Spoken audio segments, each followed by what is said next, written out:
L'aventure a commencé en 2014.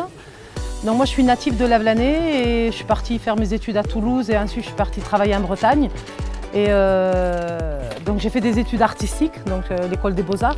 Et ensuite j'ai exposé un petit peu sur Toulouse, en région parisienne et en Bretagne. Et quand je suis revenue à Lavelanet, il y a à peu près 6 ans, avec ma fille, j'avais envie de recréer, enfin, sur Lavelanet, d'ouvrir un espace en fait, qui puisse permettre à tous les artistes, artisans et aux personnes qui le désirent en fait, de venir, tu vois, trouver un espace qui leur appartienne, dans lequel on puisse développer l'art, la culture et en même temps un échange convivial et créer un réseau. On a démarré avec une exposition, 13 artistes ont exposé et à partir de là, tous les mois, une exposition et on va dire, la mise en place de projets en dehors de l'espace artistique, donc des projets dans la ville comme un mandala géant dans le quartier Place Écoustou, sur l'esplanade avec la fête de la musique, ensuite le printemps des poètes, donc, et aussi plusieurs partenariats, on va dire les premiers partenariats qui se sont montés en l'espace de 6-7 mois avec les écoles, maisons de retraite, avec des collèges,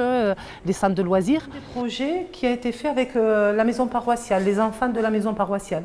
C'est-à-dire en fait, nous, l'objectif, c'est vraiment qu'on puisse amener l'art, ouvrir les portes de l'art et de la culture, mais avec tous les partenaires inimaginables. On a rencontré un couple d'artistes new-yorkais qui s'est installé à Lavelanet. Donc depuis 2 ans, ils sont membres de l'association. Depuis 2 ans, on crée l'exposition Made in New York. Et l'année prochaine, en fait, il y a un échange entre...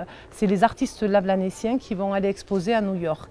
Donc en avril 2017, donc on est en train de travailler sur ce projet-là. Mes parents ont habité dans ce quartier-là et en fait, en revenant en arrière, je me suis aperçue que ce quartier était complètement déserté. Et j'ai été énormément surprise de voir, enfin, de faire ce constat-là. Et c'est là où m'est venue l'idée, en fait, d'ouvrir un espace artistique avec une partie galerie, une partie atelier. Enfin, il fallait que ça revive, parce que c'est un quartier populaire, un quartier qui, voilà, enfin, dans lequel il y a toutes les énergies, tous les échanges et comment dire, la croisée des cultures en fait. Donc voilà.